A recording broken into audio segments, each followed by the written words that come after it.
Hey everyone, this is Dr. Ryan at Primal Chiropractic and Primal Elite Fitness. In today's video blog, we're going to be discussing stretching. When you should stretch, when you shouldn't, can it help you, and can it harm you? Just remember there's always exceptions to the rule. We're going to discuss 4 different topics of debate, and hopefully this advice will help you out. The first is if you do some very repetitive motions or your body's in certain positions throughout the day. A nice example of this would be somebody that's on the computer all day. So if your wrists are extended, over time, the extensors of the forearm are going to shorten and get tight. So this would be an example where I would recommend stretching, and you can get into a nice stretch where you're releasing the front of the forearm, and you can do other things like strengthen the area to create balance and some soft tissue work. The second topic is instability. Now this one's more of a complex issue, but we'll break it down. When it comes to instability, usually it'll start in the core, and when you have a weak or unstable core, the brain realizes this, and it's going to send neurological signals down to create stiffness and tightness. Now this can not only happen in the core, in the spine area, but it can go lower and upper throughout the whole entire body.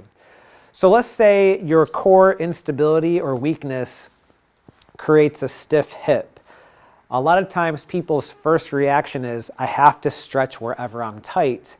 However, if you stretch an area that's tight when the true cause is instability and not just general tightness, you may be setting yourself up for further damage and creating more of a dangerous situation. So 9 times out of 10, if that's the root cause and you simply just strengthen the area and work on some very specific exercises to increase that range of motion back and that flexibility, this is really attacking the root cause, the safe route where stretching is not even necessary. And so for instability, if you really figure out the root cause, I don't recommend stretching for the most part. Topic 3, injury. So this one's common. Let's say, for example, you're running or sprinting, and during the swing through phase, you strain your hamstring or you created a little bit of a tear. Again, a lot of people's first reaction whenever there's pain or tightness is they go right into a stretch.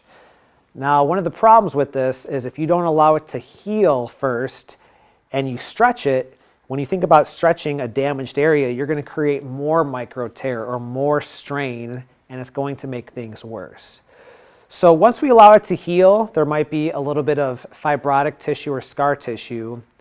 Typically at that point, some of the best remedies are some deep tissue work to break up the fibrotic tissue, and again, some strength training to create some resiliency. So usually right after injury, I'm not a big fan of stretching, and your body creates artificial stiffness for a reason. It doesn't really want to go through some crazy ranges of motion at that point. Last topic, it kind of has a little bit to do with the whole instability topic, but it has everything to do with our posture. So whenever we have not the greatest posture, we can feel some tightness and stiffness. And there's a fancy saying that goes proximal stability equals distal mobility. So let's break that down. Proximal meaning more towards the center of the core, proximal stability.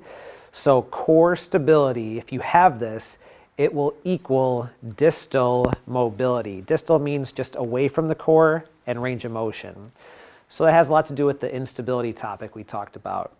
So if you feel like your posture is not the greatest, you're feeling some tightness in the spine especially, stretching might not be the best answer. Again, it's kind of that Band-Aid approach. You want to set your spine up in a perfectly neutral alignment, understand that, and then strength train or core train.